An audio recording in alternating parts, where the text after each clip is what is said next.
বিশ্বে যতক্ষণ পর্যন্ত একটা মেসাকার মালহামা হচ্ছে না, মহাযুদ্ধ, ততক্ষণ পর্যন্ত ইমামুল মাহদি আসছেন না। আপনাকে হেরিকেন নিয়ে, ল্যাম্পো নিয়ে ইমাম মাহদি খুঁজতে হবে না। সামনে অপেক্ষা করছে মহাযুদ্ধ, ইমাম মাহদি নয়, তারপরে ইমাম মাহদি। ইমামুল মাহদির পরে কনস্টান্টিনোপল বিজয়, তারপরে আসবে মাসিহুদ দাজ্জাল, তারপরে আসবে ঈসা ইবনে মারিয়াম, এরপরে ইসলামিক খেলাফা। এর আগ পর্যন্ত এভাবেই মানব জাতি সাফার করতে থাকে। আল্লাহু আ'লাম বিস-সাওয়াব। এর মাঝখানে যদি আল্লাহ পাক কাউকে শক্তিশালী করেন, আল্লাহর ইখতিয়ার। নির্যাতন বেড়ে যায়, এটা আল্লাহর ইখতিয়ার। পুরো বিশ্বের ইতিহাসটা পড়বেন। কিছু প্রশ্ন আপনার কাছে থ্রো করব। এই প্রশ্নের উত্তরগুলো আপনি পাবেন তখনই যখন হিস্ট্রি, ইতিহাসের সাথে, বিশ্বের ইতিহাসের সাথে আপনি ইসলামের ইতিহাস পড়বেন এবং কোরআন সুন্নাহর জ্ঞান আপনার মধ্যে থাকবে, তখন উত্তর খুঁজে পাবেন। আল্লাহ রাব্বুল আলামিন তার নবী সাল্লাল্লাহু আলাইহি ওয়াসাল্লামকে বলছেন যে ওয়ানাজ্জালনা আলাইকাল কিতাব, হে নবী মুহাম্মদ সাল্লাল্লাহু আলাইহি ওয়াসাল্লাম, আমি তোমার প্রতি এমন একটা কিতাব নাযিল করেছি, তিবিয়ানান লিকুল্লি শাই, যে কিতাবটা প্রত্যেকটা বিষয়ের ব্যাখ্যা। আমার কথা কি শুনতে পারলেন? প্রত্যেকটা বিষয়। আমি আবার বলছি, আল্লাহ বলছেন, হে নবী মুহাম্মদ সাল্লাল্লাহু আলাইহি ওয়াসাল্লাম, আমি আপনার প্রতি এমন একটা কিতাব নাজিল করেছি, যেই কিতাবের মধ্যে আল্লাহ বলছেন আমি প্রত্যেকটা বিষয়ের ব্যাখ্যা নাজিল করেছি। ওয়া হুদান, এবং এই কিতাবটা হচ্ছে হেদায়াত, পথনির্দেশ, গাইডেন্স। ওয়া রাহমাতান, এবং দয়া, আল্লাহর রহমত। ওয়া বুশরা লিল মুসলিমিন, এবং এই কিতাবটা হচ্ছে মুসলিমদের জন্য সুসংবাদ, বুশরা। আমরা খুশি হব না? এই কিতাবের মধ্যে আল্লাহ পাক প্রতিটা বিষয়ের ব্যাখ্যা নাজিল করেছেন, এমনটা আল্লাহ পাক বলছেন। এখন যদি আমরা আমাদের সমস্ত সমস্যার সমাধান কোরআনে না খুঁজে পাই, তাহলে সমস্যাটা কার? আল্লাহর না আমাদের? কোরআন থেকে প্রত্যেকটা বিষয়ের সমাধান নিতে পারি আর না পারি, এতটুকু বিশ্বাস তো করা যায় যে কোরআনে আল্লাহ পাক প্রতিটা বিষয়ের সমাধান নাজিল করেছেন। বিশ্বাস করা যায় না? আমি জানি যে আমরা এমন একটা বিশ্বে বাস করি, ইকোটা একটু কমায় দাও, এমন একটা বিশ্বে বাস করি যে বিশ্বে আপনি চাইলেও ইসলামের 100% আমল করতে পারবেন না, সম্ভব না। ইল্লা মাশা আল্লাহ, আল্লাহ পাকের মুখলেস কিছু বান্দা বাদ দিয়ে। কিন্তু আল্লাহ পাক বলছেন এই কিতাবে আমি প্রতিটা বিষয়ের ব্যাখ্যা নাজিল করেছি। অতএব আমল করতে পারি আর না পারি, আমাদের আকীদা থাকা উচিত যে কোরআন এবং সুন্নাহে প্রত্যেকটা বিষয়ের সমাধান আছে। এই বিষয়ে আপনার একমত কিনা? আচ্ছা, কোরআন কি নিজে নিজে বোঝা যাবে, নাকি বুঝতে হলে ওস্তাদ লাগবে? কোরআনুল কারীমের উপরে যারা বিশেষজ্ঞ, দক্ষ, তাদের সোহবত লাগবে না? তাদের সাথে পরামর্শ করতে হবে না? কোরআনে এমন অনেক বিষয় আছে যেগুলো সুস্পষ্ট, মানুষ পড়লেই বুঝতে পারে। যেমন আকিমিস সালাহ, সালাত কায়েম করো, এটা বুঝতে কোনো সমস্যা হচ্ছে? ওয়াতুজ যাকাত, যাকাত প্রদান করো।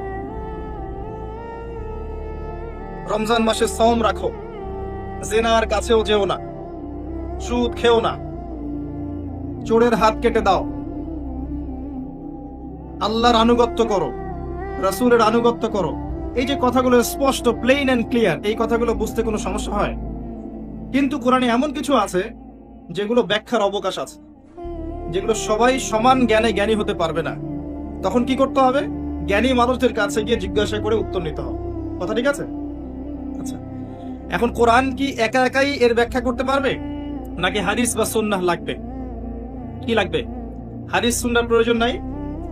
এখন নতুন এক শ্রেণীর মানুষ বের হয়েছে এই পৃথিবীতে, এবং তাদের সংখ্যা দিন দিন বাংলাদেশে বাড়ছে, যারা দাবি করে যে কোরআন বুঝতে হলে হাদিসের কোনো প্রয়োজন নাই, কোরআন একাই যথেষ্ট, এবং কোরআনে যেহেতু আল্লাহ বলেছেন সমস্ত বিষয়ের সমাধান আছে, অতএব হাদিসের কোনো প্রয়োজন নাই। এমন মানুষের সাথে সাক্ষাৎ হয়েছে কখনো? এদেরকে বলা হয় আহলে কোরআন, শুধু কোরআন মানি, হাদিস মানি। আল্লাহ পাক যে বলেছেন আকিমিস সালাহ, এতটুকু আমি বুঝতে পারছি, সালাত কায়েম করতে হবে। কখন, কয় ওয়াক্ত, ওযু কিভাবে করব, সালাতের এক রাকাত সালাতে কয়টা সিজদা, কয়টা রুকু, সিজদার তাসবিহ কি, রুকুর তাসবিহ কি, সানা কিভাবে পড়তে হয়, কিভাবে আপনি কিয়াম করবেন, সূরা ফাতিহার পরে কিভাবে কি করবেন, নিয়াত কেমন করে করবেন, কখন তাশাহুদ দিবেন, কখন সালাম ফিরাবেন, কখন আবার উঠে উঠে দাঁড়াবেন, কখন বসবেন শেষ বৈঠকে, কখন দোয়া মাসুরা পড়বেন, সবকিছু কি কোরআনে দেয়া আছে? তাহলে হাদিস লাগবে না? লাগবে না? আসেন, আতুজ যাকাত, যাকাত প্রদান করো। যাকাত কখন প্রদান করবেন? কতটুকু সম্পদ হলে নিসাব পরিমাণ সম্পদ হয়? সম্পদ কি শুধু সোনা এবং রূপা, নাকি ব্যবসায়িক পণ্য ও সম্পদ, নাকি গৃহপালিত যে হাঁস মুরগি গরু ছাগল আমাদের আছে এগুলো সম্পদ, নাকি জমির ধান যেগুলো ফসল হয় এগুলোর ওষুধ দিতে হবে? বিষয়টা কি? যাকাত কি? ইসলামিক অর্থনীতির সাথে যাকাতের সম্পর্ক কি? সবকিছু কি আপনি এখান থেকে পাবেন? হাদিস লাগবে না? হজ করতে হবে, সামর্থ্য হলে হজ করবে। হজ করতে গিয়ে কখন কোন কাজ করবেন, কখন তাওয়াফ করবেন, কখন আপনি পাথর নিক্ষেপ করবেন, কখন সাই করবেন, কখন কোথায় ইহরাম বাঁধবেন, কখন আপনি মাথা মুন্ডন করবেন, প্রত্যেকটা বিষয়ের জন্য হাদিসের প্রয়োজন নাই? এই সব খুঁটিনাটি কি কোরআনে আছে? কোরআনে মূলনীতি থাকে এবং বিস্তারিত ব্যাখ্যা থাকে রাসূলুল্লাহ সাল্লাল্লাহু আলাইহি ওয়াসাল্লামের সুন্নাহর মধ্যে। এই দুইটার মধ্যে কি কোনো পার্থক্য আছে? উত্তর হচ্ছে না। এই উভয়ের মধ্যে কোনো পার্থক্য নাই, দুইটা একই উৎস থেকে এসেছে। এমন নয় যে কোরআন আল্লাহর পক্ষ থেকে এসেছে আর হাদিস রাসূল সাল্লাল্লাহু আলাইহি ওয়াসাল্লাম নিজে নিজে বলেছেন। ব্যাপারটা কেমন? কোশ্চেন কালেও নয়। ওয়ামা ইয়ানতিকু আনিল হাওয়া ইন হুয়া ইল্লা ওয়াহয়ু ইউহা। নবী সাল্লাল্লাহু আলাইহি ওয়াসাল্লাম নিজের ইচ্ছায় কোনো কথা বলেন না যতক্ষণ না তার কাছে আল্লাহর পক্ষ থেকে কোনো ওহী করা হয়। আমরা বুঝতে পারলাম খুব সংক্ষিপ্ত আকারে যে কোরআন এবং সুন্নাহ দুটো মিলেই হচ্ছে শরিয়া। কেউ যদি একটাকে বাদ দেয় সে কুফরি করবে। কেউ যদি মনে করে যে আমি শুধু কোরআন মানি হাদিস মানি না, ইনডাইরেক্টলি সে বলতে চাচ্ছে সে আসলে কোরআনও মানে না। কিভাবে দেখাচ্ছে। আল্লাহ পাক সূরা হাশরের 7 নম্বর আয়াতে বলেছেন, ওয়ামা আতাকুমুর রাসূলু ফাখুযু ওয়ামা নাহাকুম আনহু ফান্তাহু। রাসূল সাল্লাল্লাহু আলাইহি ওয়াসাল্লাম তোমাদেরকে যা দিয়েছেন গ্রহণ করো, যা দিয়েছেন গ্রহণ করো। রাসূলুল্লাহ সাল্লাল্লাহু আলাইহি ওয়াসাল্লাম যত কিছু দিয়েছেন সব গ্রহণ করে নাও। ওয়ামা নাহাকুম আনহু ফান্তাহু, যত বিষয় থেকে নিষেধ করেছেন দূরে থাকো। এখন কেউ যদি সুন্নাহ না মানে তাহলে কি সে কোরআনের এই আয়াতটা মেনেছে? আমার মনে হয় না বুদ্ধিমান মানুষদেরকে এর বেশি কিছু বলার প্রয়োজন আছে। কোরআন এবং সুন্নাহ এটাকে কেন্দ্র করে একটা রিলিজিয়ন, আমরা রিলিজিয়ন বলি না, আমরা বলি দিন। দিন আর রিলিজিয়নের মধ্যে পার্থক্য আছে। রিলিজিয়ন মানে হলো ধর্ম, যেখানে কিছু কৃষ্টি কালচার থাকে, কিন্তু দিন যেটা আল্লাহর পক্ষ থেকে মনোনীত দিন, এখানে আপনি জীবনের প্রতিটা বিষয়ের সমাধান পাবেন, যাকে আমরা কমপ্লিট কোড অফ লাইফ বলতে পারি। আমার কথা কি বুঝতে পারেন? ধর্ম মানে ধর্মের মধ্যে আচার অনুষ্ঠান থাকবে, অনুনয় বিনয় থাকবে, ধর্মীয় উৎসব থাকবে ইত্যাদি। ইসলামে শুধু এগুলোই নাই, এগুলোর সাথে আপনার ব্যক্তিগত, পারিবারিক, সামাজিক, রাজনৈতিক, বৈশ্বিক সমস্ত বিষয়ের সমাধান দেয়া আছে। এই বিষয়ে একমত না দ্বিমত? আর এই কথাটা কি সাম্প্রদায়িক কথা যে আমি বললাম? ইসলামে প্রত্যেকটা বিষয়ের সমাধান আছে। এখন আমি হয়তো আমল করতে পারি না, কিন্তু আকীদা পোষণ করতে কোনো সমস্যা আছে? আমরা তো আমল করতে পারবো না 100%। আমি আগেই বলেছি শেষ জামানায় হাত উত্তোলন করে সারেন্ডার করতে হবে। সারেন্ডার, যে 100% আমল করতে পারবো না। আপনি জিনা থেকে কেমন করে বাঁচবেন এই ফেমিনিস্ট রেভলিউশনের মধ্যে? যখন রাস্তাঘাটে মেয়েরা জিন্স আর গেঞ্জি পরে ঘুরে বেড়ায়, আপনি কেমন করে বাঁচবেন? কিভাবে আপনি ফ্রি মিক্সিং এর মধ্যে নিজের চোখকে হেফাজত করবেন? এই সুদ ভিত্তিক পুরো ইকোনমিক সিস্টেমের মধ্যে আপনি কেমন করে হালাল খাবেন? পুরো বিশ্বের অবস্থা আল্লাহ দ্রোহী, এখানে আপনি কিভাবে আল্লাহর বিধান নিয়ে চলবেন? তো এটা নিশ্চিত যে এই যুগে আমরা 100% মানতে পারবো না, ইল্লা মাশাআল্লাহ, ইল্লা মাশাআল্লাহ। কিন্তু আকীদা পোষণ করতে কি কোনো সমস্যা আছে যে কোরআন এবং সুন্নাহে সমস্ত বিষয়ের সমাধান আছে? এই বিশ্বাসটুকু রাখতে কি সমস্যা আছে? নাকি কেউ আপনার বিশ্বাস জোর করে কেড়ে নিয়ে যাবে? কেড়ে নিবে? এই বিষয়টাকে কেন্দ্র করে ইসলাম হচ্ছে আল্লাহর কাছে একমাত্র গ্রহণযোগ্য দিন। এর বাইরে কোনো দিন আল্লাহর কাছে গ্রহণযোগ্য নয়। দলিল আল্লাহ পাক সূরা আলী ইমরানে বলেছেন, ইন্নাদ-দীনা ইনদাল্লাহিল ইসলাম। উলামায়ে কেরাম অনেক আছে এখানে, আমার চেয়ে ভালো তার আয়াতগুলো আপনি থেকে পড়তে পারবেন। নিশ্চয়ই আল্লাহর কাছে একমাত্র গ্রহণযোগ্য দিনের নাম কি? ইসলাম। আর দিন মানে কি? শুধু ধর্ম না পুরো জীবন ব্যবস্থা? আল্লাহর কাছে একমাত্র গ্রহণযোগ্য জীবন ব্যবস্থার নাম হলো ইসলাম। وما اختلف الذين اوتوا الكتاب الا من بعد ما جاءهم العلم بغيا بينهم। আল্লাহ পাক বলছেন জ্ঞান আসার পরেও যারা এর বিরোধিতা করছে দুইটা কারণে। ওহী আসার পরেও এর বিরোধিতা করা হচ্ছে দুইটা কারণে। এক, হয় তাদের কাছে পূর্ণাঙ্গ জ্ঞান নেই, দুই, হঠকারিতা, তারা জ্ঞান আছে কিন্তু তারপরে হঠকারী। সিম্পল, আল্লাহর কথা। ইন্নাল্লাহা সারিউল হিসাব, আল্লাহ পাক দ্রুত হিসাব গ্রহণ করবেন ইনশাআল্লাহ। একই সূরার 83-85 নম্বর আয়াতগুলো পড়ে দেখবেন। এই আয়াতটা ছিল সম্ভবত 19 নম্বর আয়াত, যেটা একটু আগে বললাম। ওখানে গিয়ে দেখবেন আল্লাহ পাক বলছেন ইন্না দীন ইনদাল্লাহিল ইসলাম। এই আয়াতের পরে 83-85 দিকে গিয়ে দেখবেন আল্লাহ পাক বলছেন ওয়ামান ইয়াবতাগি গায়রাল ইসলামি দীনান ফালান ইউকবালা মিন। ওই যে 19 নম্বর আয়াতে আল্লাহ পাক বললেন আল্লাহর কাছে একমাত্র জীবন ব্যবস্থার নাম ইসলাম।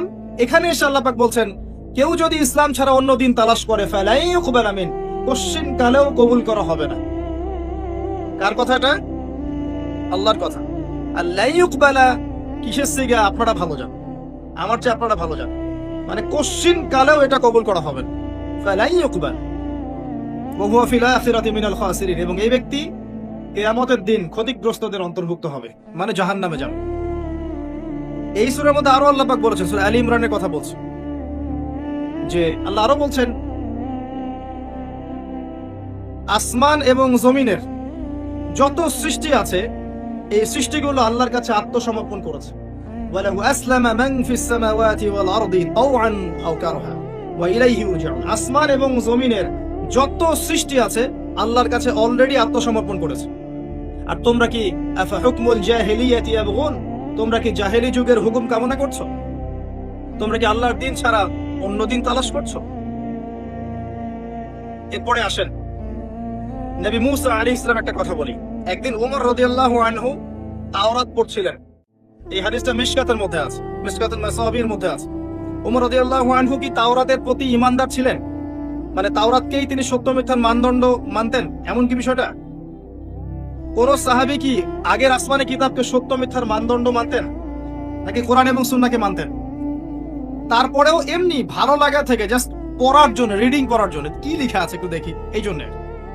এমন নয় যে ওটার উপর আনুগত্য করতে হবে, ওটা তো আগের শেষ হয়ে গেছে, ওটাকে এখন চলবে? যখন মুসা আলাইহিস সালাম ছিলেন তখন তাওরাতই ছিল হক, ঠিক আছে? যখন ঈসা আলাইহিস সালাম ছিলেন তখন ইনজিল ছিল হক, যখন দাউদ আলাইহিস সালাম ছিলেন তখন কি জাবুর ছিল হক। প্রত্যেক যুগে যুগে আল্লাহ পাক নবী রাসূল পাঠিয়েছেন, প্রত্যেকের ধর্ম ছিল ইসলাম এবং প্রত্যেকের কাছে আল্লাহর ওহী এসেছে, ওটাই ছিল তৎকালীন সময়কার হক, সত্য মিথ্যার চূড়ান্ত মানদণ্ড। কিন্তু মুহাম্মদ সাল্লাল্লাহু আলাইহি ওয়াসাল্লাম নবী হওয়ার পর থেকে সত্য মিথ্যা, হক বাতিলের, ন্যায় অন্যায়ের, কোরআন হাদিস বাদ দিয়ে কোনো মানদণ্ড আছে? ওমর রাদিয়াল্লাহু আনহু এটা জানতেন না? জানতেন, তারপরেও দেখছেন। তখন নবী সাল্লাল্লাহু আলাইহি ওয়াসাল্লামের চেহারাটা লাল টকটকা হয়ে গিয়েছিল রাগে। রাগ উঠলে, রেগে গেলে তার চেহারা দেখলে বোঝা যেত তিনি রেগে গেছেন। এটা কিসের নিদর্শন জানেন? যে মানুষরা মনের দিক থেকে অনেক বেশি স্বচ্ছ, পরিষ্কার, তাদের চেহারা বলে দেয় যে তারা কি অনুভূতির মধ্যে আছে। চেহারা দেখলে বুঝতে পারতেন রাগ হয়ে আছেন, না খুশি আছেন, না কষ্ট পেয়েছেন, ইত্যাদি। আর আমরা কিন্তু মনের চিন্তাটাকে চেহারায় লুকায় ফেলতে পারি, তার মানে মনের মধ্যে ভেজাল আছে আমাদের।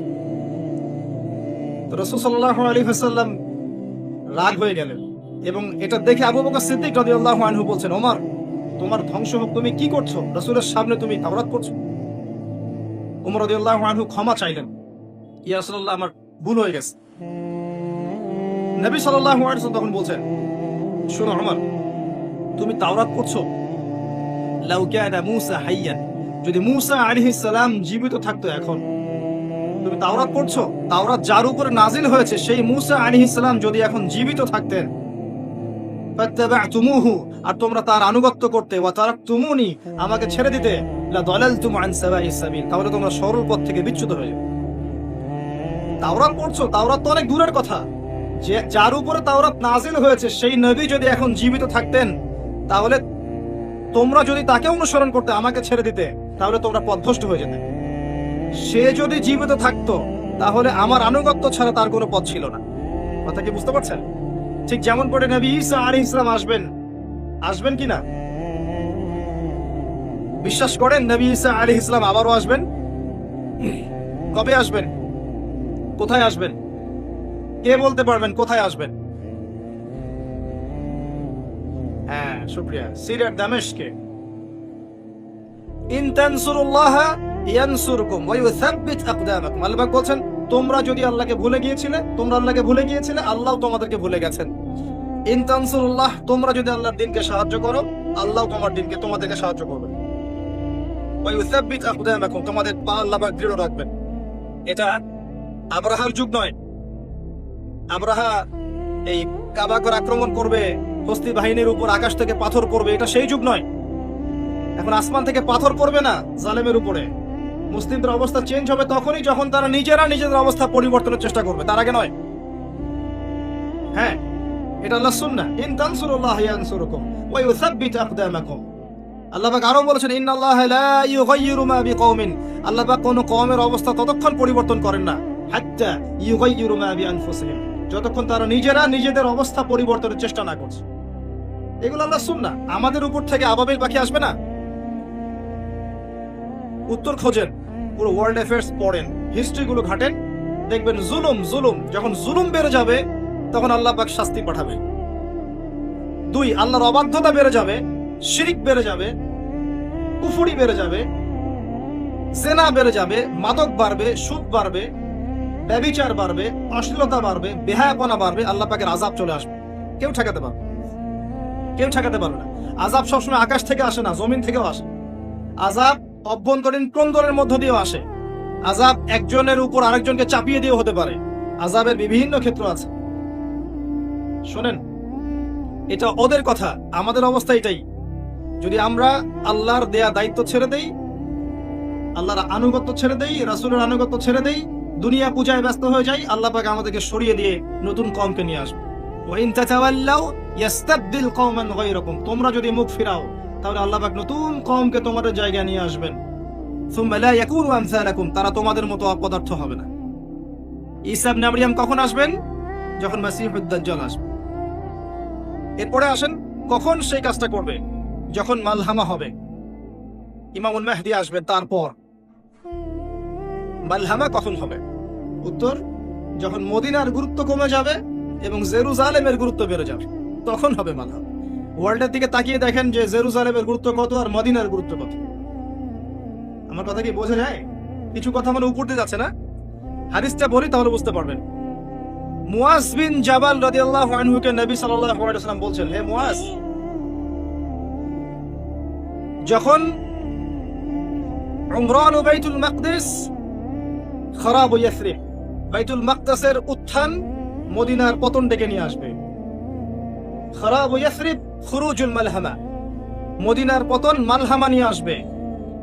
খুরুজুল মালহামা ফাতহুল কুস্তানতুনিয়া, মালহামার আত্মপ্রকাশ কনস্টান্টিনোপল বিজয় নিয়ে আসবে। আর ফাতহুল কুস্তানতুনিয়া খুরুজুদ দাজ্জাল, কনস্টান্টিনোপল জয়ের পরে আসবে দাজ্জালের আগমন। এরপর ঈসা ইবনে মারইয়াম, তারপরে দাজ্জাল নিহত হওয়া, এরপর ইসলামী খেলাফা, তারপরে 40 বছর বিশ্ব শান্তির মধ্যে থাকবে। তারপরে আসবে আস্তে আস্তে খারাপ সময়, পশ্চিম দিক থেকে সূর্য ওঠে কিয়ামত হবে। এই সময় আমরা যেখান থেকে আমি এই জায়গায় গিয়েছি, নবী ঈসা আলাইহিস সালাম আবার আসবেন, এটা কি বিশ্বাস করে? তিনি কি নতুন কোন ধর্ম নিয়ে আসবেন, নাকি এই উম্মতের এই শরিয়া মেনে চলবেন? কোনটা? তাহলে কোরআন এবং সুন্নাহর গুরুত্ব আমি কি বোঝাতে পারছি? যে একজন নবী যখন আসবেন, তিনি পর্যন্ত নতুন কোন শরিয়া নিয়ে আসবেন না, বরং কোরআন এবং সুন্নাহই ফলো করে চলবেন। আল্লাহ পাক আমাদেরকে কোরআন সুন্নাহর গুরুত্ব বোঝার তৌফিক দান করুন। এই দুইটা বিষয়কে কেন্দ্র করে দ্বীন ইসলাম, এবং এই দ্বীন ইসলাম আল্লাহর কাছে একমাত্র গ্রহণযোগ্য দিন, যেই দিনের মধ্যে আল্লাহ পাক প্রতিটা বিষয়ের সমাধান রেখেছেন। এখন সত্যি সত্যি কোথায় সমাধান পাবেন? ব্যক্তিগত জীবনের সমাধান কোথায় আছে? আসেন, একটা আয়াত বলছি খালি, সূরাতুল আলে ইমরান। আল্লাহ পাক বলছেন, ইয়া আইয়ুহাল্লাযীনা আমানু, আয়াত নাম্বার 102, হে মুমিনগণ, ইত্তাকুল্লাহ, তোমরা আল্লাহকে ভয় করো। লিসেন, ভালো করে শুনেন, ইয়া আইয়ুহাল্লাযীনা আমানু, হে মুমিনগণ, ইত্তাকুল্লাহ, তোমরা আল্লাহকে ভয় করো, হাক্কা তুকাতিহ, ভয় করার মতো ভয় করো। ওয়ালা তামুতুন্না ইল্লা ওয়া আনতুম মুসলিমুন, পরিপূর্ণ মুসলিম না হয়ে মৃত্যুবরণ করো না। ব্যক্তিগত জীবনের সমাধান পাচ্ছেন? আপনার ব্যক্তি জীবনের সমাধান কি? একটা আয়াতই যথেষ্ট। আল্লাহ বলছেন, হে মুমিনগণ, পরিপূর্ণ মুসলিম না হয়ে মৃত্যুবরণ করো না। যদি পরিপূর্ণ মুসলিম হতে পারি, আমার কোনো টেনশন নাই। ওয়ালা খাউফুন আলাইহিম ওয়ালা হুম ইয়াহজানুন। ঈমানদারদেরকে পরিপূর্ণ মুসলিম হতে বলছেন আল্লাহ পাক। ঈমানদারদেরকে। ঈমানদার কারা? যারা 6টা বিষয়ে বিশ্বাস করে। কয়টা বিষয়? 1, আল্লাহ বিশ্বাস করে। 2, আসমানি কিতাব সমূহে বিশ্বাস করে। 3, মালায়েকায় বিশ্বাস করে। 4, নবী রাসূলগণে বিশ্বাস করে। 5, পরকালের জীবনে বিশ্বাস করে। আর 6, ভাগ্যের ভালো মন্দের উপর বিশ্বাস করে। মনে থাকবে? মনে থাকবে তো ইনশাআল্লাহ? এই 6টা বিষয়ে যারা মনে বিশ্বাস করে, মুখে স্বীকৃতি দেয়, কাজে বাস্তবায়ন করে, তাদেরকে বলা হয় মুমিন। এই মুমিনদেরকে আল্লাহ পাক বলছেন, মুসলিম না হয়ে মৃত্যুবরণ করো না।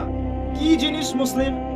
কোরআন এবং সুন্নাহর যে বিধানগুলো আপনার সামনে আসবে, অবনত চিত্তে, যুক্তি, দর্শন, বিজ্ঞান এসবের কষ্টি পাথরে যাচাই বাছাই দূরের কথা, অবনত চিত্তে আত্মসমর্পণ করতে হবে, তার নাম ইসলাম। কথা কি বুঝতে পারছেন? আপনি ইসলামের প্রতিটা বিষয়কে যুক্তি দিয়ে হয়তো ব্যাখ্যা করতে পারবেন, বিজ্ঞান দিয়ে ব্যাখ্যা করতে পারবেন, দর্শন দিয়ে ব্যাখ্যা করতে পারবেন। এসব ব্যাখ্যার অবকাশ না রেখেই আত্মসমর্পণের নাম ইসলাম। এমন হতে পারে কোনো কোনো ক্ষেত্রে আপনার জ্ঞান সীমাবদ্ধ, সেখানে আপনি যুক্তি, বিজ্ঞান, দর্শন দিয়ে প্রমাণ করতে পারছেন না। কিন্তু ইসলামে চূড়ান্ত সত্য আছে, যেটা আল্লাহর পক্ষ থেকে নাজিল হয়েছে, এটা তো মানেন। কিসের নাম ইসলাম?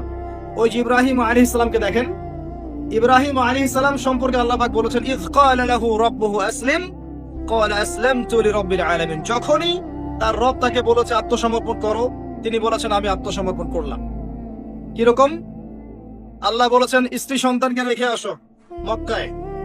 মক্কায় না আছে পানি, না আছে খাবার, না আছে কোনো মানুষ, কিচ্ছু নাই। মনে পড়ে সে ঘটনা? ধরতে পারছেন কোন জায়গায় কথা বলছেন? স্ত্রী সন্তানকে রেখে আসো মক্কায়।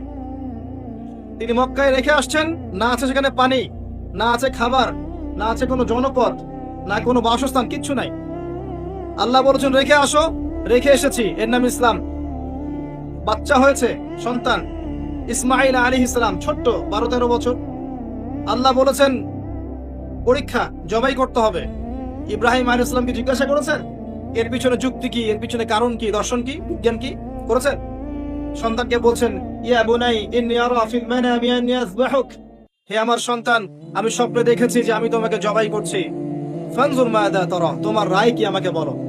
যেমন বাপ তেমন সন্তান, যেমন মা তেমন সন্তান, যেমন মা তেমন সন্তান। কারণ হাজরা আলাইহিস সালামকে রেখে যাওয়ার সময় তিনি বলেছিলেন যে আমি আল্লাহর প্রতি তাওয়াক্কুল করলাম। যদি আল্লাহ আপনাকে রেখে যেতে বলে থাকে, আমি সে আল্লাহর প্রতি তাওয়াক্কুল করলাম। সুবহানাল্লাহ। সেই মায়ের সন্তান ইসমাঈল আলাইহিস সালাম, তিনি বলছেন ইয়া আবাতি, হে আমার বাবা, ইফআল মা তুমার, আপনাকে যে আদেশ করা হয়েছে তাই করেন।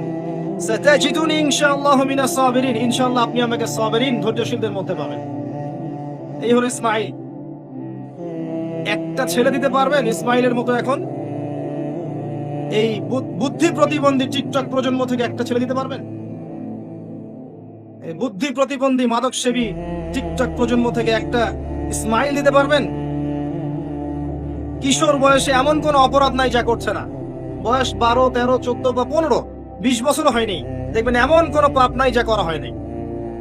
সিগারেট থেকে শুরু করে ইয়াবা পর্যন্ত খাওয়া শেষ, গার্লফ্রেন্ড থেকে শুরু করে পতিতালয় পর্যন্ত যাওয়া শেষ, জুয়া, আপনার লটারি শেষ। এদিকে কিশোর গ্যাং তৈরি করেছে, হ্যাঁ, ছিনতাই করে, চাঁদাবাজি করে, ফাঁক পেলে ধর্ষণও করে, এগুলোই করছে। এগুলো কি হিডেন সিক্রেট নাকি? সবাই জানে না? কে জানে না? প্রশাসনকে জিজ্ঞাসা করেন, তারা বলবে এই কথাগুলো। যত কিশোর অপরাধ বেড়েছে, তারা হিমশিম খাচ্ছেন, কি করা যায়? নৈতিকতার অবক্ষয়, না নামাজ পড়ে, না রমজানের রোজা রাখে, না ইসলামের বেসিক বুনিয়াদী বিষয়গুলো জানে, না এতটুকু জানে যে কোরআন কিভাবে পড়তে হয়, রিডিং কিভাবে পড়তে হয়, রাসূলের সিরাত কখনো পড়ে দেখে না, 2টা হাদিস বোম মারলেও পেট থেকে বের হয় না, আল্লাহর রাস্তায় সময় দেয় না, সারাটা দিন দেখবেন ফোনে ব্যস্ত, গার্লফ্রেন্ডের পিছনে ব্যস্ত, coffee shop, dating, guitar, musical instrument, খেলাধুলা, অহেতুক খেলাধুলা, এবং এই যে ডিজিটাল সব অনলাইনের মাধ্যমে এমন কিছু গেমস এন্ড স্পোর্টস আসক্ত যেগুলো কোনো ফায়দা নাই, ফিজিক্যাল কোনো বেনিফিট নাই। ফুটবল খেললে, কেউ যদি ফুটবল খেলে 1 ঘন্টা ডেইলি, সতরের কাপড় ঠিক থাকে, নামাজ কাজা না হয়, এর ফুটবল খেলার মধ্যে কল্যাণ আছে না? ফিজিক্যাল উপকার আছে না?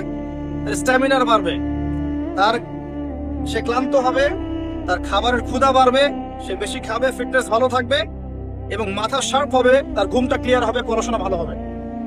যদি প্রপার ওয়েতে খেলাধুলা করতো অনেক লাভ ছিল এবং তার মধ্যে নেতৃত্ব দেওয়ার গুণাবলী বিকশিত হবে। কি খেলছে দেখেন, অনলাইনে মোবাইলে খেলছে, মোবাইলে কি খেলে আমি নাম ঠিক মতো বলতে পারি না সেগুলো। আমি শুধু বিশ্বাস করেন নামগুলো আপনাদের মুখে শুনেছি, আমি জানিও না যে এগুলো কিভাবে কি করে। আসেন, এগুলোর বাইরেও আছে, ফ্রেন্ডের সাথে আড্ডা মারবে, সন্ধ্যার সময় চায়ের দোকানে বসে আছে, হোটেলে বসে আছে, গাঁজা খায়, ইয়াবা খায়, ফেন্সিডিল খায়, ছিনতাই করছে, মাঝে মাঝে চুরি করছে, মেয়েকে পেলে ধর্ষণ করছে, বাচ্চাদেরকে পর্যন্ত রেপ করছে। 15 থেকে 20 বছরের ছেলে মেয়েরা এগুলো করছে। শুধু ছেলেরাই না, মেয়েরাও এখানে সমানভাবে দোষী। ওরাও দেখবেন এদের সাথে তাহলে তাল মিলে এই কাজগুলো করছে। যে কোনো দিবস আসলে তো কথাই নাই, কপত কপতি বাইকের পিছনে ঘুরে কি কি যে করছে আল্লাহ ভালো জানে। আসেন, এই জেনারেশনের মধ্য থেকে আপনি কি একটা ইসমাইল দিতে পারবেন? ইসমাইল আলাইহিস সালাম তিনি বলছেন, হে আমার আব্বা, যেমন মা তেমন ছেলে, হে আমার বাবা, আল্লাহ আপনাকে যা আদেশ করেছেন আপনি সেটাই করেন, ইনশাল্লাহ আমাকে ধৈর্যশীল পাবেন। একটা ছেলে দিতে পারবেন এই টিকটক প্রজন্ম থেকে?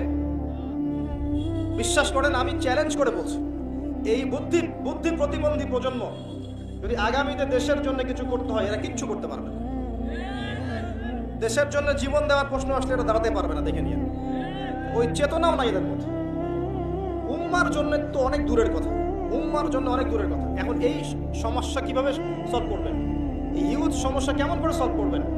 অনতি বিলম্বে ওদের মধ্যে ইসলামিক জ্ঞানের চর্চা চালু করেন, অন্যথায় এদের ধ্বংস কেউ ঠেকাতে পারবে না, কেউ ঠেকাতে পারবে না এই প্রজন্মের ধ্বংস। এরা তো 40 বছরের আগে বৃদ্ধ হয়ে যাবে। এখনকার বয়স্ক মানুষরা যেমন স্ট্রং এখনো ফিজিক্যালি মেন্টালি, এরা সেটাও পারবে না। দেখে নিয়েন, ড্রাগ, পর্নোগ্রাফি, বেহায়াপনা, মাদক, আপনার জেনা, এসব করতে করতে এমন একটা অবস্থা ফিজিক্যালি মেন্টালি একেবারে টোটালি বুদ্ধি প্রতিবন্ধী প্রজন্ম।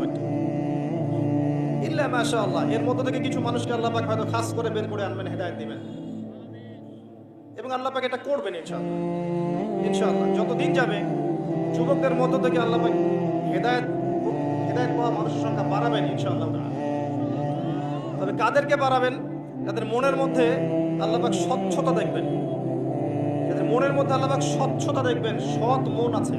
অনেক সময় দেখা যায় অনেক অমুসলিম মুসলিমদের চেয়ে বেশি সৎ থাকে, জানেন? অনেক সময় দেখেছি আমরা এই নামকা ওয়াস্তে মুসলিমের চাইতে অনেক সময় অনেক অমুসলিম সততার পরিচয় দেয়। রাষ্ট্রীয় দায়িত্ব পালনে, ব্যবসায়, অর্থনীতিতে, সামাজিক মেলামেশায়, সব ক্ষেত্রে দেখবেন খাঁটি জিনিস ওরা বিক্রি করছে, আমরা ভেজাল দিচ্ছি। রমজান মাস আসবে, মুসলিম দোকানদারকে দেখবেন সব জিনিসপত্রের দাম এক আকাশচুম্বী বাড়িয়ে দেবে মুসলিম দোকানদার। তো মুসলিমদেরকে আপনি দেখবেন সুদ খাচ্ছে, জেনা করছে, ঘুষ নিচ্ছে, দুর্নীতি করছে। অনেক সময় দেখবেন অনেক অমুসলিম নিচ্ছে না, সৎ আছে। আল্লাহ পাক সৎ মন দেখলে হেদায়েত দেন। যার কলবের মধ্যে আল্লাহ পাক সততা দেখবেন, আল্লাহ পাক তাকে ইসলামের আলোয় আলোকিত করবেন ইনশাআল্লাহ। এটা আল্লাহ পাকের সুন্নাহ। ইসলাম বুঝাতে গিয়ে এদিকে গিয়েছে। এই যে ইসমাইল আলাইহিস সালামকে জবাই করার আদেশ দিয়েছেন আল্লাহ পাক, ইব্রাহিম আলাইহিস সালামকে একবারও বলেছেন এর পিছনে সায়েন্টিফিক কারণ কি, এর পিছনে যুক্তি কি, দর্শন কি বলেছেন? এটাই হচ্ছে সেই আয়াত, ইয ক্বালা লাহু রাব্বুহু আসলিম ক্বালা আসলামতু লিরাব্বিল আলামিন। যখনই আল্লাহ পাক বলেছেন আত্মসমর্পণ করো, তিনি বলেছেন আমি আমার রবের সামনে আত্মসমর্পণ করব। এটা হচ্ছে ইসলাম। আর আপনি ব্যক্তিগত জীবনে আল্লাহ পাক আপনাকে বলছেন পরিপূর্ণ মুসলিম না হয়ে মৃত্যুবরণ করো না। কিভাবে হব? উত্তর কি? পরিপূর্ণ মুসলিম কিভাবে হব? একটা সহজ উত্তর দিচ্ছি, একটা সহজ উত্তর। এর চেয়ে সহজ কোনো উত্তর আমার জানা নাই। উত্তরটা হচ্ছে আপনি আপনার জীবনের প্রত্যেকটা কাজ, ওঠা বসা, চলাফেরা, খাওয়া দাওয়া, পেশাব পায়খানা, প্রত্যেকটা কাজ, ব্যবসা বাণিজ্য, মুআমালাত, সবকিছু মুহাম্মদ সাল্লাল্লাহু আলাইহি ওয়াসাল্লামের তরিকা মতো করেন, আপনি পরিপূর্ণ মুসলিম ইনশাআল্লাহ। পারা যাবে? ওয়া মা খালাকতুল জিন্না ওয়াল ইনসা ইল্লা লিয়াবুদুন। আল্লাহ পাক বলেছেন, আমি জিন এবং মানুষকে শুধু আমার ইবাদত করার জন্যই সৃষ্টি করেছি। কখন প্রত্যেকটা কাজ ইবাদত হবে? যখন আপনি আপনার জীবনের প্রতিটা কাজ নবী মুহাম্মদ সাল্লাল্লাহু আলাইহি ওয়াসাল্লামের তরিকা মতো করবেন। পারা যাবে ইনশাআল্লাহ? খাবেন কার তরিকায়? রাসূলের তরিকায়। বাথরুম করবেন কার তরিকায়? রাসূলের তরিকায়। ওযু করবেন কার তরিকায়? নামাজ পড়বেন তার তরিকায়। যাকাত দিবেন তার তরিকায়। হজ করবেন তার তরিকায়। ব্যবসা করবেন তার তরিকায়। তার তরিকা মোতাবেক চলবেন। পারা যাবে ইনশাআল্লাহ? আল্লাহ পাক আমাকে তৌফিক দেখ, আপনাদের সবাইকে তৌফিক দান করুন। পরিপূর্ণ মুসলিম হওয়ার সহজ পদ্ধতি বলে দেওয়া হলো। এবার আসেন, এটা দেখলেন ব্যক্তিগত জীবনের হেদায়েত কোরআন এবং সুন্নাহ। পারিবারিক হেদায়েত আছে কোরআন সুন্নাহ? নাই? কোন সূরায় আছে বলেন তো? একটা সূরা বলেন কোন সূরায় পারিবারিক হেদায়েত আছে? হ্যাঁ, শুকরিয়া। সূরা তাহরিমে আছে, সূরা তাহরিমে আছে, সূরা আহজাবে আছে, সূরা নূরের মধ্যে আছে, আছে না? পারিবারিক হেদায়েত আছে। সূরা একটা আয়াতই খালি বলি, মাহফিলের সময় শর্ট থাকে। একটা আয়াত শুনি আমরা, সূরা তাহরিমের 6 নম্বর আয়াত। আল্লাহ পাক বলেছেন, ইয়া আইয়ুহাল্লাযীনা আমানু, হে মুমিনগণ, ভালো করে শুনেন, আল্লাহ আপনার সাথে কথা বলছেন। হে মুমিনগণ, তোমরা শুনো। কু আনফুসাকুম ওয়া আহলিকুম নারা, তোমরা নিজেরা জাহান্নামের আগুন থেকে বাঁচাও, পরিবার বর্গকে বাঁচাও। কথা কি বুঝতে পারছেন ভাই? নিজে জাহান্নামের আগুন থেকে বাঁচাও, পরিবার বর্গকে বাঁচাও। আলাইহা মালাইকাতুন গিলাজুন শিদাদ, যেই জাহান্নামে আছে কঠোর মনের ফেরেশতারা, পাষাণ ফেরেশতারা। লা ইয়াসুনাল্লাহ মা আমারাহুম ওয়া ইয়াফআলুনা মা ইউমারুন, আল্লাহ পাক তাদেরকে যে আদেশ করেন, আযাব দেওয়ার আদেশ করেন, এটা পালন করতে তারা বিন্দুমাত্র পিছু পা হবে না। এটা হচ্ছে সেই আয়াত যেখানে আল্লাহ পাক পরিবার বর্গকে সতর্ক করেছেন। দেখেন, এটা খুব ডিফিকাল্ট, কারণ এখনকার ম্যাক্সিমাম পরিবারগুলো জাহান্নামের টুকরা হয়ে গেছে। ম্যাক্সিমাম পরিবার আপনি দেখবেন তাওহীদ নাই, সুন্নাহ নাই, হালাল রিজিক নাই, পরিবারে তালিম চালু নাই, পর্দা নাই। ম্যাক্সিমাম পরিবার এটা দেখবেন, ইল্লা মাশাআল্লাহ। এখন কিভাবে পরিবার বর্গকে জাহান্নামের আগুন থেকে বাঁচাবো আর নিজে বাঁচবো? নিজে বাঁচতে হলে আগে তো নিজের নফসের ফিকির করতে হবে নাকি? আগে নিজে বাঁচতে হলে নিজের ফিকির করতে হবে। নিজের ফিকিরটা একটু আগে করে আসেন। আল্লাহ পাক অন্য সূরায় বলেছেন, ইয়া আইয়ুহাল্লাযীনা আমানু, হে মুমিনগণ, আলাইকুম আনফুসাকুম, নিজের নফসের ফিকির করো, নিজের নফসকে আত্মশুদ্ধির দিকে নিয়ে আসো। কিভাবে হবে? নফস আত্মশুদ্ধি পাবে কয়েকটা কাজে। 1, জ্ঞান অর্জন। 2, জ্ঞান অনুযায়ী আমল। 3, হকপন্থী মানুষের সোহবত। 4, বেশি বেশি আল্লাহর জিকির। 5, বেশি বেশি কোরআন তেলাওয়াত। 6, পরকালকে স্মরণ করা, মওতকে স্মরণ করা, মৃত্যুকে স্মরণ করা, আখিরাতকে স্মরণ করা। আরো আছে 7, একটু কম খাওয়া। 8, একটু কম ঘুমানো। 9, একটু কম মানুষের সাথে মেলামেশা করা। 10, একটু কম হাসা। বেশি বেশি কাঁদা, তাহাজ্জুদে দাঁড়ানো, বেশি বেশি দান সাদাকা করা, বেশি বেশি কোরআন তেলাওয়াত করা, মওতের ফিকির করা, হকপন্থী মানুষদের, আল্লাহর নূর প্রাপ্ত মানুষদের সাথে থাকা। এগুলোতে আপনার হৃদয়টা তাসকিয়া হবে, আত্মশুদ্ধি অর্জন হবে ইনশাআল্লাহ। নিজে তখন জাহান্নামের আগুন থেকে বাঁচা যাবে ইনশাআল্লাহ তাআলা। এর পাশাপাশি তো হালাল রিজিক থাকতেই হবে এবং দিনের জন্য কিছু করার ফিকির থাকতে হবে। আসেন, নিজে বাঁচার পর পরিবারকে বাঁচতে বলেছেন আল্লাহ পাক, পরিবারকে বাঁচাতে বলেছেন। কেমনে বাঁচাবেন? আপনি কি আপনার বাবা যে নামাজ পড়ে না, যার বয়স 50, তাকে কি আপনি প্রহার করতে পারবেন? সর্বোচ্চ দাওয়াত দিতে পারবেন, ঠিক আছে? কিন্তু আপনার সন্তান যার বয়স 10 বা 12 বছর, 10, 12, 15 বছর, নামাজ পড়ে না, আপনি কি তাকে প্রহার করতে পারবেন না? আপনার স্ত্রী যদি বেপর্দায় বাইরে যায়, আপনি কি তাকে শাসন করতে পারবেন না? কিন্তু আপনার মা যদি পর্দা না বুঝে, আপনি কি তাকে শাসন করতে পারবেন? তাহলে পরিবারের ডেফিনেশনটা কি? আপনার কন্ট্রোলে যারা আছেন তাদেরকে নিয়ে আপনার পরিবার। কথা কি বুঝতে পারছি? এখন যদি দেখা যায় আমরা যৌথ পরিবারে থাকি, সবাই কথা শোনে না, সেক্ষেত্রে ভালো পরামর্শ হচ্ছে এটাই, যদি আপনার হালাল রিজিকের ব্যবস্থা থাকে, আপনি স্বতন্ত্র আদর্শ ইসলামিক পরিবার গড়ে তোলেন, ভালো থাকবেন ইনশাআল্লাহ। সবার সাথে সুসম্পর্ক থাকবে, আত্মীয় স্বজন, প্রতিবেশী, আপনার বংশের লোকজন, পিতামাতা, সবার সাথে সুসম্পর্ক থাকবে, নিয়মিত যোগাযোগ থাকবে। কিন্তু আপনি আপনার পরিবারটাকে স্বতন্ত্র করে ইসলামিক আদর্শ প্রতিষ্ঠা করার চেষ্টা করেন, ভালো হবে ইনশাআল্লাহ। অনেক সময় একসাথে সবাই মিলে থাকতে গিয়ে আপনি পর্দা রক্ষা করতে পারবেন না, আপনি হালাল খেতে পারবেন না, আপনি আপনার মত প্রকাশের স্বাধীনতা পাবেন না, এটা হতে পারে। একটা কথা বলে দেই, নূহ আলাইহিস সালাম তার সন্তানও কিন্তু ইসলাম কবুল করে নাই। নূহ আলাইহিস সালামের স্ত্রী কিন্তু ইসলাম কবুল করে নাই। লূত আলাইহিস সালামের স্ত্রী ইসলাম কবুল করে নাই। ইব্রাহিম আলাইহিস সালামের বাবা ইসলাম কবুল করে নাই। মুহাম্মদ সাল্লাল্লাহু আলাইহি ওয়াসাল্লামের অনেক চাচা ইসলাম কবুল করে নাই। তাতে কি আসে যায়? নিজের নফসের খবর নেয়া, পরিবার বর্গকে আল্লাহর দ্বীনের পথে রাখার চেষ্টা করা, চেষ্টার পর চেষ্টা করতে থাকা। যদি এর পরেও তারা না সংশোধন হয়, নিজের স্বতন্ত্র পরিবার গড়ে তোলেন, তাদের কথা বাদ দেন, নিজের রাস্তা নিজে মাপা শুরু করেন, এছাড়া কোনো গতি নাই। শোনেন, মুহাম্মদ সাল্লাল্লাহু আলাইহি ওয়াসাল্লাম একটা হাদিসে বলেছেন, শেষ জামানায় এমন একটা ফিতনার যুগ আসবে, এমন ফিতনার যুগ আসবে যে মানুষ তার ঈমান আমল হেফাজত করার জন্য গরু ছাগল বকরি নিয়ে পাহাড়ি এলাকায় চলে যাবে, শহরে থাকতেই পারবে না, চতুর্দিকে ফিতনা থাকবে। আপনি দুই চোখটা খুলে এই বিশ্বটাকে দেখেন, সমাজটাকে দেখেন, পরিবারগুলো দেখেন, কালচারগুলোকে দেখেন, আপনি ফিল করবেন আপনি সেই যুগে বাস করছেন। চতুর্দিকে ফিতনা আছে। আগেই তো স্যারেন্ডার করেছি শুরুতে বক্তব্যের যে 100% পারবো না, বলেছি না?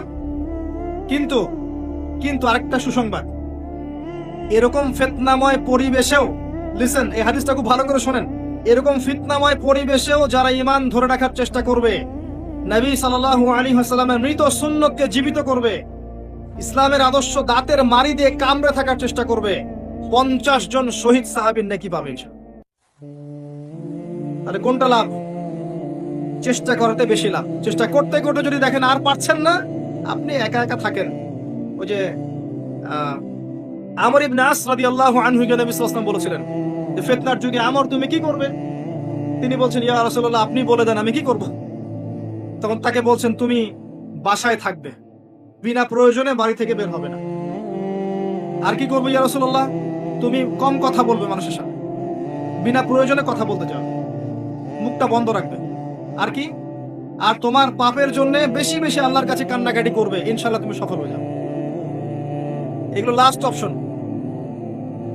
দেখেন, পারিবারিক হেদায়েতের কথা বলছিলাম, কয়েকটা কাজ করলে আশা করা যায় ইনশাআল্লাহ আল্লাহ পাক পরিবারে বরকত দিবেন ইনশাআল্লাহ। 1 নাম্বার, পরিবারে তাওহীদ প্রতিষ্ঠা করেন, তাওহীদ, একত্ববাদ, শিরকের অনুপ্রবেশ দিবেন না। 2, পরিবারে সুন্নত চালু করেন, বেদাত ছড়িয়ে দেন। 3, পরিবারে হারাম রিজিক ঢুকতে দিয়েন না, আল্লাহর ওয়াস্তে পরিবারে হারাম রিজিক ঢুকতে দিয়েন না। হালালের উপর থাকেন যদিও তার পরিমাণ কম হয়।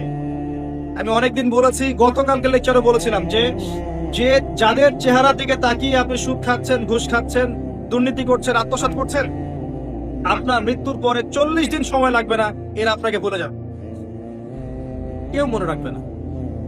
কার জন্য করি ভাই আমরা? সন্তান, স্ত্রী, পিতামাতা, এই তো মনে রাখবে না। 40 দিন, বছরে একটা দিনও সন্তান কবর জিয়ারত করতে যাবে কিনা সন্দেহ আছে। এগুলো বাস্তবতা, নির্মম বাস্তবতা। একা এসেছি, একা যেতে হবে। তো দুনিয়ার এতটুকু সময়ের মধ্যে এই মানুষদের চেহারা দিকে তাকিয়ে আমি আল্লাহর অবাধ্য হব? এটা কি বুদ্ধিমানের কাজ হবে? হালাল খান। অনেক পরিবারে স্ত্রীদেরকে দেখা যায় স্বামীকে এত বেশি ফোর্স করে, স্বামী বাধ্য হয়ে হারাম রিজিকের দিকে চলে যায়। এমন হয়, এটা চাই, ওটা চাই, ওইটা চাই, এটা চাই, এদের প্রয়োজন মেটাতে গিয়ে দেখা যায় স্বামী হালালে থাকতে পারে না, হারামে চলে যায়। অনেক ক্ষেত্রে এমন হয়েছে। আমরা মা বোনদেরকে রিকোয়েস্ট করবো, অল্পে তুষ্ট থাকেন। পাশের বাড়ির ভাবি কোন শাড়ি পরেছে আর কোন গহনা পরেছে ওটা দেখতে যাওয়ার দরকার আপনার। আপনার স্বামী আপনাকে খুশি হয়ে হালাল রিজিকে যা দিয়েছেন এটা নিয়ে সন্তুষ্ট থাকেন, ইনশাআল্লাহ আল্লাহ পাক বরকত দিবে ইনশাআল্লাহ। পরিবারে হারাম ঢুকতে দিয়েন না ভাই। হাত জোর করে অনুরোধ করছি আপনাদেরকে, সুদের ধার কাছে যায়েন না। হাত জোর করে রিকোয়েস্ট করছি, সুদের ধার কাছে যায়েন না। এটা মায়ের সাথে জেনা করার মতো পাপ, এটা 36টা মেয়েকে ধর্ষণ করার মতো পাপ, এটা আল্লাহ এবং তার রাসূলের সাথে যুদ্ধ করার মতো পাপ। আল্লাহর রাস্তায় যায়েন না, হালালে থাকেন। অল্প রিজিক আল্লাহ পাক বারাকা দিবেন ইনশাআল্লাহ। অল্প রিজিক আল্লাহ পাক এমন বরকত দিবে আপনি খেয়ে শেষ করতে পারবেন না ইনশাআল্লাহ।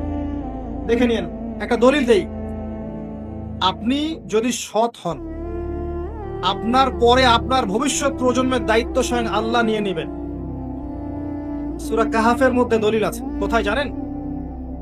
কে কে সূরা কাহাফ পড়েছেন? হাত তুলে দেন। সূরা কাহাফে একটা গল্প আছে না, ঘটনা, নবী মুসা এবং খিজির আলাইহিস সালামের, মনে আছে? প্রথমে নৌকা ফুটা করলেন, তারপরে যে বাচ্চাকে হত্যা করলেন, তারপরে কি করেছেন? দেয়াল নির্মাণ করেছেন, মনে আছে? ওই দেয়ালটা কার ছিল? দুইজন এতিম বালকের, মনে আছে না? কারা আবুহুমা সালিহা, ওখানে আছে তাদের পিতা ছিল সৎ। সৎ পিতা ইন্তেকাল করেছেন অনেক আগে, তার বছর যুগ যুগ পরে আল্লাহ পাক এই এতিম বাচ্চাদেরকে হেফাজত করার জন্য, এতিম বাচ্চার ভরণ পোষণের জন্য, তাদের কল্যাণের জন্য খিদির আলাইহিস সালামকে পাঠিয়ে দেয়ালটা নির্মাণ করিয়েছেন। চিন্তা করতে পারছেন? তার মানে পিতা মাতা যদি সৎ হয়, ভবিষ্যৎ প্রজন্মের কল্যাণ অকল্যাণের দায়িত্ব স্বয়ং আল্লাহ নিয়ে নিবে ইনশাআল্লাহ। আপনাকে টেনশন করতে হবে না। অতএব হারামে যায়েন না, হালালে থাকেন, পরিবার ইনশাআল্লাহ সৎ হবে, ভালো হবে ইনশাআল্লাহ। এবার আসেন আর কি কাজ? পরিবারের সবাই একসাথে খেতে বসবেন, পরিবারে একসাথে খাওয়ার অভ্যাস করেন। বড় প্লেট নেন, এগুলো এখন উঠে গেছে। সবাই সেপারেট প্লেট নিয়ে এক এক ঘরে চলে যাবে, নিজের মতো করে খাওয়া দাওয়া করছে। এর চেয়ে একসাথে খেলে মহব্বত বাড়বে। আয়েশা রাদিয়াল্লাহু আনহা যেই গোশতের টুকরায় কামড় দিতেন, নবী সাল্লাল্লাহু আলাইহি ওয়াসাল্লাম ওইটা নিয়ে ওখানে কামড় দিতেন। হাদিস নাই এটা? ওলামায়ে কেরাম আছেন না? আয়েশা রাদিয়াল্লাহু আনহা যখন হায়েজ অবস্থায় আছেন, হায়েজ তো বোঝেন, এই অবস্থাতেও নবী সাল্লাল্লাহু আলাইহি ওয়াসাল্লাম তার কাঁধে যে উরুর মধ্যে মাথা রেখে কোরআন তেলাওয়াত করেছেন। কথা বুঝতে পারছেন? হায়েজ অবস্থায় স্ত্রী আছেন, তখন নবী সাল্লাল্লাহু আলাইহি ওয়াসাল্লাম তার কোলে মাথা রেখে কোরআন তেলাওয়াত করছেন। আপনাকে মহব্বত কি দিয়ে বোঝাবো? এটা পারিবারিক মহব্বত। এগুলো আছে এখন? খাদিজা রাদিয়াল্লাহু আনহা ইন্তেকাল করেছেন কত বছর আগে। শেষ বয়সে এসে নবী সাল্লাল্লাহু আলাইহি ওয়াসাল্লাম একটা বকরি জবাই করলে, একটা দুম্বা জবাই করলে, খাদিজা রাদিয়াল্লাহু আনহার বান্ধবীদেরকে খুঁজে খুঁজে মাংস হাদিয়া দিয়ে যেতেন। কি ভালোবাসা! এগুলো আছে এখন? স্ত্রীর সাথে রাতের বেলা দৌড় প্রতিযোগিতা করেছেন, করেন নাই? চাঁদ দেখেছেন, হেঁটেছেন খালি পায়ে, স্ত্রীকে সাথে নিয়ে হেঁটেছেন। এগুলো যত কমে যায়, পরিবারের ভালোবাসার হৃদ্যতা তত কমে যায়। আর এই যুগটা এমন একটা যুগ যখন ভালোবাসাকে যৌনতা দিয়ে কনভার্ট করে দেওয়া হচ্ছে। চারপাশে যেগুলোকে দেখায় না, যে কাছে আসার গল্প, ফ্রি মিক্সিং, কাছে আসো, ভালোবাসো, ইত্যাদি ইত্যাদি, এগুলো সব যৌনতা। এগুলো ডিভাইন স্বর্গীয় ভালোবাসা নয়। স্বর্গীয় ভালোবাসা কোনটা? যখনই এই যে আক্ত হবে বিয়ের সময়, একটা অপরিচিত মেয়ে, অপরিচিত ছেলে, কালিমার মাধ্যমে বিয়ে হচ্ছে, বিয়ে পড়ানোর সাথে সাথেই আল্লাহর পক্ষ থেকে ভালোবাসা চলে আসবে ইনশাআল্লাহ। এটা আল্লাহ জাআলা বাইনাহুম মাওয়াজ্জাতা ওয়া রাহমা, আমি আল্লাহ তাদের মাঝে হৃদ্যতা, ভালোবাসা দিয়ে দিয়েছি। অনেক বিষয় আছে, আমি আজকে পরিবার নিয়ে লেকচার দিচ্ছি না পুরোটা, না হলে আমি কথা বলতাম লম্বা। আমাদের স্ত্রীদেরকে দেখবেন, অনেকের, সবার না, ম্যাক্সিমাম স্বামীর জন্য সাজে না, বাইরের মানুষের জন্য সাজে। অথচ সাহাবীরা বাসায় আসতেন, স্ত্রীরা সেজে গুজে বসে থাকতেন, আহলান সাহলান করতেন। যখন আপনি স্বামীর জন্য সাজবেন না, স্বামী তো বাইরের মানুষকে দেখে তখন চোখ তৃপ্ত করবেই, স্বাভাবিক। স্বামীর জন্য সাজুন, স্বামীর জন্য প্রেমময় হয়ে যান, স্বামীকে আদর, ভালোবাসা, মহব্বত করতে শেখেন। খালি সারাদিন এইটা লাগবে ওইটা লাগবে চাপ দিতে থাকলে তো স্বামী আগ্রহ হারিয়ে ফেলবে। আর এর উপর আছে পর্নোগ্রাফি আর পরকিয়া। এই যে সিরিয়ালগুলো দেখানো হয়, এর মূল থিমই হচ্ছে পরকিয়া। সিরিয়ালগুলোর মূল থিম হচ্ছে পরকিয়া। নিজের বউকে ভালো লাগে না, পরের বউকে ভালো লাগে, তারপরে নিজের স্বামীকে ভালো লাগে না, পরের স্বামীকে ভালো লাগে। মেরাজের রাতে নবী সাল্লাল্লাহু আলাইহি ওয়াসাল্লাম দেখে এসেছেন, এক শ্রেণীর মানুষের সামনে ভালো গোশত, আর এক শ্রেণীর মানুষের সামনে, ডান দিকে ভালো গোশত, বাম দিকে পচা গোশত, পচা দুর্গন্ধযুক্ত। এরা পচা গোশত খাচ্ছে, ভালো গোশত খাচ্ছে না। নবী সাল্লাল্লাহু আলাইহি ওয়াসাল্লাম জিজ্ঞাসা করলেন, কি অপরাধে এই শাস্তি দেয়া হচ্ছে? তাকে বলা হচ্ছে, এরা আপনার উম্মতের সেই সব ব্যক্তি, লিসেন, এরা আপনার উম্মতের সেই সব ব্যক্তি যাদের ঘরে পবিত্র স্বামী ছিল, তারপরেও বাইরে পরকিয়া করেছে। এরা আপনার উম্মতের সেই সব নারী যাদের ঘরে পবিত্র স্বামী ছিল, বাইরে পরপুরুষের সাথে সম্পর্ক করেছে, এবং ঘরে পবিত্র স্ত্রী ছিল, বাইরে পরকিয়া করেছে অন্য নারীর সাথে। এদেরকে এই শাস্তি দেওয়া হবে। পরিবারগুলোর মধ্যে এগুলো ঢুকে গেছে। আরো ঢুকে গেছে কি? বস্তুবাদিতা। পরিবারের মূল উদ্দেশ্য হচ্ছে দুনিয়া, পরকালীন কোনো কনসেপ্ট নাই। একসাথে খাওয়া, একসাথে নামাজ পড়া, একসাথে কোরআন তেলাওয়াত করা, তালিম করা, ডিসকাস করা উঠে যাচ্ছে দিন দিন, ইল্লা মাশাআল্লাহ। একসাথে বসে সিনেমা দেখবে, একসাথে বসে ফিল্ম দেখবে, একসাথে বসে পর্নোগ্রাফি দেখবে, এগুলো করতে পারে, কিন্তু ইসলামিক বিষয়গুলো একসাথে করতে পারে না। যে যার মতো। স্বামী সেই সকাল 10টায় বের হয়েছে, রাত 12টায় ঢুকছে, স্ত্রী কোনো খবর নাই। আর স্ত্রীও মাশাআল্লাহ এই ফাঁকে যে যার মতো চলছে, কোনো কমিউনিকেশন নাই।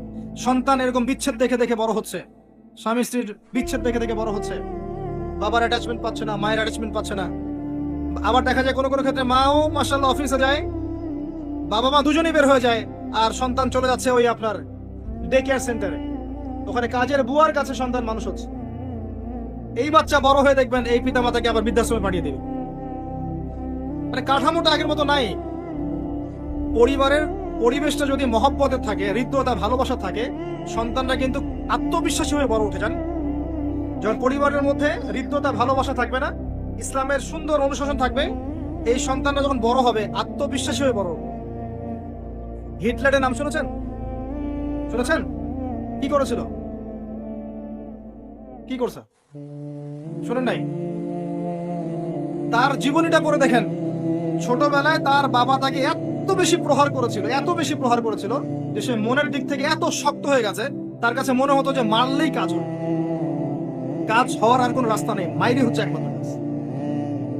এরকম আমাদের নবী সাল্লাল্লাহু আলাইহি ওয়াসাল্লামের শৈশবটা দেখেন, তাকে সবাই খুবই ভালোবাসতেন। তার মা, তার বাবা, তার দাদা, তার চাচা সবাই ভালোবাসতেন, পারতেন না? আদর, নয়নের মণি, কলিজার টুকরা ছিলেন মুহাম্মদ সাল্লাল্লাহু আলাইহি ওয়াসাল্লাম। তিনি যখন বড় হয়েছেন দেখেন, তিনিও সবাইকে ভালোবাসেন, বাসেন না? এই যে বিধবার পাশে দাঁড়ান, এতিমের পাশে দাঁড়ান, তাই না? মিসকিনের খবর নেন। এগুলো কিভাবে এসেছে? ছোটবেলা থেকেই তাকে এভাবে বড় করা হয়েছে। তাই আমরা আমাদের পরিবারে যে পরিবেশ দেব, সন্তান সেভাবেই বড় হবে। এগুলো বোঝার চেষ্টা করেন। বাইরের জিনিসগুলো পরে, আগে ঘর ঠিক করেন। আর ঘরের মধ্যে অনেকেই কথা শুনবে না, এটাও ঠিক। দেখবেন বোন কথা শুনে না, মা কথা শুনে না, অনেক সময় স্ত্রী কথা শুনে না।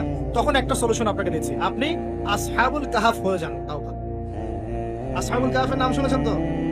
তখন নিজে বাঁচলে বাপের নাম, তাদের কথা বাদ দাও।